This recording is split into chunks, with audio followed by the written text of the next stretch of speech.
Pada Maret 2020, COVID pertama timbul di Indonesia. Semenjak itu, pemerintah pun terpaksa untuk melakukan pembatasan sosial berskala besar atau PSBB. Dampak dari PSBB adalah perusahaan mengharuskan karyawannya bekerja di rumah, alias work from home. Dari bulan Maret 2020 hingga April 2020, lebih dari 1 juta karyawan bekerja dari rumah.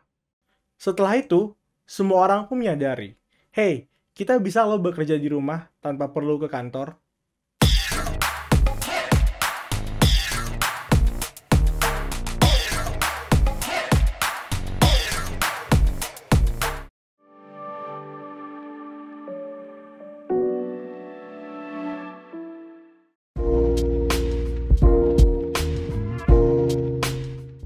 Konsep bekerja di rumah pertama kali dicetuskan oleh Jack Niels tahun 1973. 6 tahun kemudian, IBM melakukan eksperimen kepada 5 karyawannya untuk bekerja di rumah. Dari 5 karyawan tersebut, bertumbuh menjadi 2.000 karyawan di 1983. Selain IBM, perusahaan lainnya pun mengikuti eksperimen tersebut, seperti JCPenney. Tentunya, semakin berkembangnya teknologi, semakin memungkinkan untuk semua orang bekerja di rumah, bahkan di mana saja.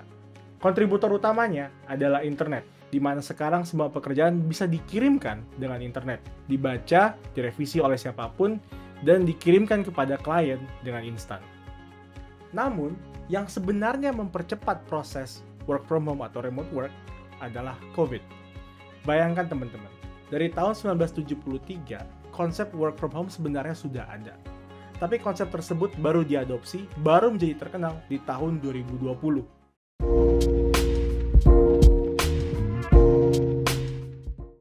Ada banyak manfaat work from home atau bekerja dari rumah. Pertama, hemat waktu ke kantor. Karena kita tidak jalan lagi kantor, kita tidak commuting bahasa kerennya. Lebih fleksibel, kita bisa mengatur waktu bekerja kantoran sama bekerja untuk kebutuhan sehari-hari. Berikutnya, kalau mau istirahat, kita bisa baring sebentar, tinggal ke kamar, terus baring. Very easy, gue juga ngelakuin itu kok. Karena kita hemat, tidak perlu lagi biaya transportasi yang lebih tinggi dari sebelumnya, kita kan kerja di rumah aja. Dan satu lagi, meningkatkan daya beli kita. Maksud gue dengan istilah uang adalah kekuatan ekonomi seseorang. Misalnya, kamu digaji UMR Jakarta sebesar 4,6 juta. Tapi, kamu tinggal di Yogyakarta. Berarti, otomatis kamu memiliki pendapatan yang di atas rata-rata.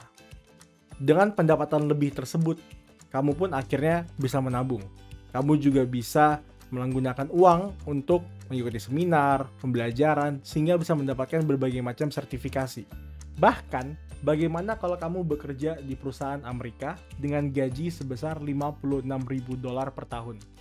Itu mungkin sekitar 700 jutaan per tahun, atau mungkin 60-70 juta per bulan. $56.000 per tahun itu berarti ya kamu bisa mendapatkan UMR Amerika tapi tinggal di Jakarta. Teman saya ada yang seperti itu, hidupnya makmur.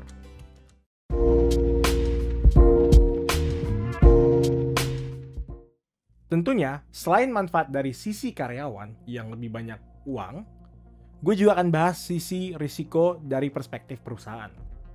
Work from home ada risiko besarnya. Risikonya adalah karyawan tidak ada ikatan emosional dengan perusahaan. Sekarang nih ya, bayangkan saja seorang karyawan yang baru bergabung ke sebuah perusahaan.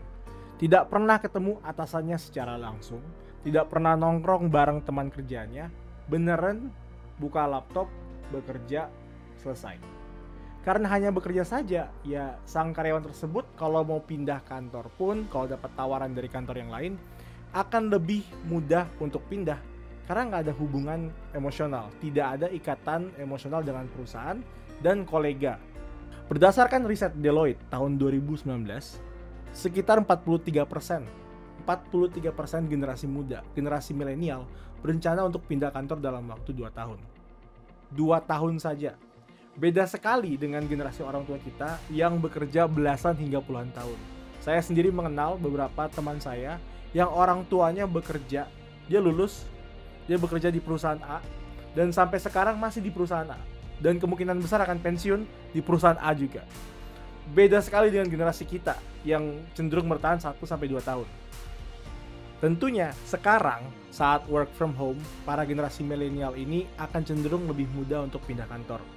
Di tahun 2019, 43% pengen pindah setelah 2 tahun. Sekarang nih, kita udah tidak atau minim sekali interaksi dengan teman-teman kantor, dengan atasan, tidak ada ikatan emosional.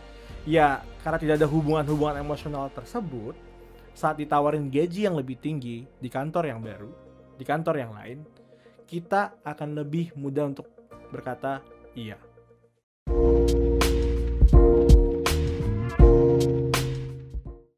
Kedepannya, gue yakin pekerjaan akan lebih banyak hybrid, di mana beberapa akan bekerja di kantor dan bekerja di rumah. Itulah istilah hybrid. Setelah itu, pekerjaan akan semakin dapat dilakukan secara online, sehingga mayoritas pekerjaan akan menjadi work from home, bahkan work from anywhere, atau bekerja di mana saja. Konklusi gue timbul karena melihat berbagai macam hasil survei baik di Indonesia, di Eropa, di Amerika, di mana orang-orang lebih memilih untuk work from home atau work from anywhere. Tugas perusahaan pun adalah mencari jalan untuk mampu mengakomodasi preferensi karyawan yang ingin work from home. Bila tidak, maka akan sangat susah sekali mencari karyawan dan operasional perusahaan pun akan terganggu. Kalau kamu bagaimana? Prefer mana? Kerja di kantor atau kerja di rumah atau hybrid? Tulis di kolom komentar prediksimu dan preferensimu ya teman-teman. Sampai jumpa!